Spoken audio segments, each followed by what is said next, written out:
क्या आपने कभी एग्ज़ाम से एक दिन पहले सिर पकड़कर यह सोचा है कि यार पहले किसी ने मुझे यह सवाल के बारे में बता दिया होता? क्या आपको भी लगता है कि क्रिया शरीर बहुत बड़ा है लेकिन समझ नहीं आता फिर क्या पढ़ें और क्या छोड़ें? तो दोस्तों, आज मैं आप लोगों को बताने वाला हूं क्रिया शरीर के मोस्ट इंपॉर्टेंट क्वेश्चन जो आपको 80% पेपर कवर कर लेंगे। इसीलिए बिना किसी टाइम गवाए चलिए वीडियो को करते हैं स्टार्ट। तो दोस्तों, हमारा पहला टॉपिक है शारीर विज्ञान, जिससे बहुत ही ज़्यादा important and frequently asked question है दोष धातु मल मूलम ही शरीरम की विस्तृत व्याख्या करें। उसके बाद रिलेशनशिप बिटवीन त्रिदोष त्रिगुण एंड पंच महाभूत। उसके पश्चात दोस्तों आपको त्रिदोष में बहुत फोकस करके पढ़ना है। इसको वात पित्त कफ तीनों दोष की निरुक्ति, स्वरूप, गुण, कर्म, स्थान और इसके पांचों प्रकार के भेद को अच्छे से पढ़ना है। इसका अच्छे से विस्तृत वर्णन करने के लिए आता है। क्रिया काल की व्याख्या करें। क्रिया काल is a very important topic, इसको पढ़ के ही जाना है दोस्तों। दोषों का वृद्धि और क्षय। तो गाइस, आपको इसके लिए मैंने एक अलग से वीडियो बना कर रखा है, दोषों का वृद्धि क्षय। तो आप आई बटन पर क्लिक करके ये वीडियो देख सकते हैं और बहुत ही इजी है। इसको टेबुलर फॉर्म में पढ़ना है आपको और इम्पॉर्टेंट चीज़ को ध्यान रखना है। अगला महत्वपूर्ण क्वेश्चन है प्रकृति। तो आपको प्रकृति की परिभाषा, प्रकृति के पर्याय एवं द्वंद्वज प्रकृति, सन्निपातज प्रकृति, पूरी प्रकृति के लक्षण एवं भेद को पढ़ के ही जाना है। दोस्तों, ये जो मैं क्वेश्चंस बता रहा हूँ ये रिपीटेडली आस्क्ड क्वेश्चन है, मतलब हर साल पेपर में यह पूछे जाते हैं। और दोस्तों, अगर आप इसे कवर करके नहीं जाएंगे और यही आपके एग्ज़ाम में आ गया तो यह बड़ी विडंबना हो जाएंगी। इसीलिए वीडियो को आखिरी तक देखिए और जितने भी मैं क्वेश्चन बता रहा हूँ सबको एक एक करके आपको कवर अप करना। अब दोस्तों, हमारे सिलेबस के 3 इम्पोर्टेंट टॉपिक बचे हुए हैं जिनका नाम है आहार, अग्नि एवं आहार पाक। तो दोस्तों, आहार से आपको आहार की परिभाषा, उसका भेद एवं अष्ट आहार विधि विशेष आयतन को कवर अप करके जाना है। फिर आता है अग्नि से क्वेश्चन। तो अग्नि 13 प्रकार की अग्नि का वर्णन करना है। जठर अग्नि, धातु अग्नि और सप्त धातु अग्नि का वर्णन करके आपको उसका महत्व बताना है दोस्तों। फिर आता है अवस्था पाक से क्वेश्चन, जिसमें आपको अवस्था पाक को समझाना है और उसमें प्रसाद भाग और मल भाग का विभाजन बताते हुए पूरी अवस्था पाक को समझाना है दोस्तों। इसको मॉडर्न में भी पढ़ सकते हैं आप और इसको आयुर्वेद में मॉडर्न से कोरिलेट करके लिख सकते हैं दोस्तों।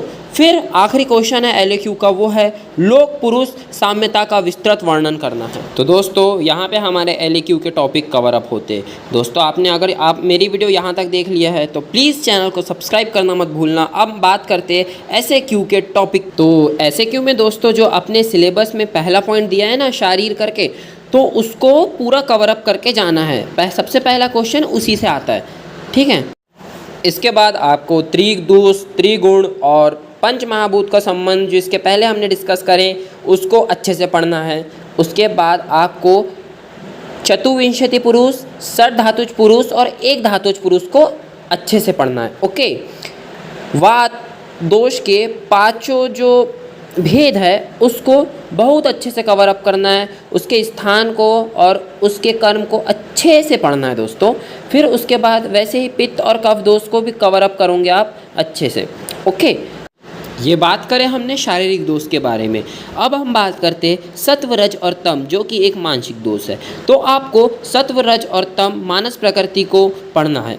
फिर उसके पश्चात हम विपाक की परिभाषा और विपाक के भेद के बारे में पढ़ेंगे और इसी को हमको पूरा कवर अप करना है। फिर भी एसएक्यू में ये बहुत ज़्यादा इम्पॉर्टेंट क्वेश्चन है गाइस। इसमें आप लोग अवस्था पाक और निष्ठा पाक को समझाते हुए इसमें अंतर प्रकट करने ऐसा आता है क्वेश्चन। उसके बाद दोस्तों आपको गृहिणी एवं पित्तधारा कला को अच्छे से पढ़ना है।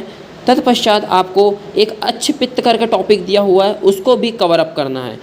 तत्पश्चात आपको आहार परिणाम कर भाव को भी कवर अप करके जाना है और ऐसे क्यों लायक इसे पढ़ना है। पित्त एवं अग्नि में संबंध स्थापित करते हुए इसके अंतर में वर्णन करना है। तो मेरे प्यारे फर्स्ट ईयर के स्टूडेंट्स, इतने टॉपिक कवर अप करने के बाद आप सभी का आयुर्वेद का पोर्शन तो अच्छे प्रकार से कवर हो जाएगा दोस्तों। लेकिन अब हम बात करते हैं मॉडर्न के पोर्शन की, जो कि आने वाला है 40 नंबर का। दोस्तों मैं जितने भी क्वेश्चन आप लोगों को बता रहा हूँ उसको आपको अच्छे से कवर अप करना है, उसको पढ़ के जाना है, उसको बढ़िया से उसकी प्रैक्टिस करके जाना है, क्योंकि अगर आपने इतना क्वेश्चंस को कवर कर लिए तो आपका पेपर अच्छा जाने से कोई नहीं रोक सकता। तो दोस्तों सबसे पहला मॉडर्न का क्वेश्चन है होम्योस्टेसिस। होम्योस्टेसिस की डेफिनेशन, उसका मैकेनिज्म, उसका फंक्शन और उसके कंपोनेंट्स के बारे में।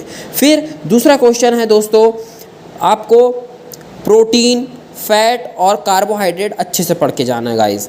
फिर अब बात करते हैं हम जो ग्लैंड्स है, ठीक है, LAQ में ग्लैंड्स पूछी जाती है, तो 4-5 ऐसी इंपॉर्टेंट ग्लैंड्स है जिसको आपको छोड़ना नहीं है, जैसे thyroid gland, pituitary gland, hypothalamus, adrenal gland और टेस्टिस एंड ओवरीज, जो रिप्रोडक्टिव ग्लैंड्स है हमारी। Okay guys.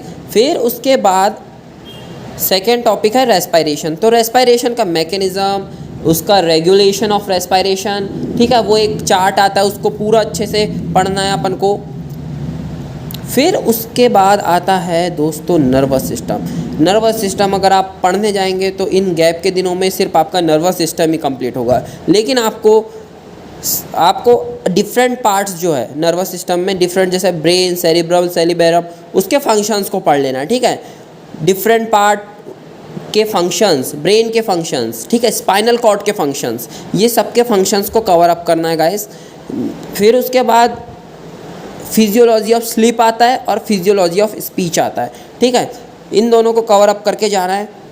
फिर transportation across a cell membrane, ठीक है, ये टॉपिक भी आपको कवर अप करना है। हमारा अगला क्वेश्चन बनता है डाइजेशन से, तो उसमें आपको मैकेनिज्म ऑफ डाइजेशन समझाना है और डाइजेस्टिव जूसेस के रोल समझाना है।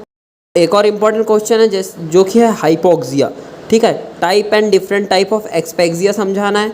इसमें इलेक्ट्रोलाइट बैलेंस के बारे में पढ़ लेना है, ठीक है। उसके बाद अगला क्वेश्चन है रेस्टिंग मेम्ब्रेन पोटेंशियल के बारे में आपको हर एक चीज़ पढ़ लेना है।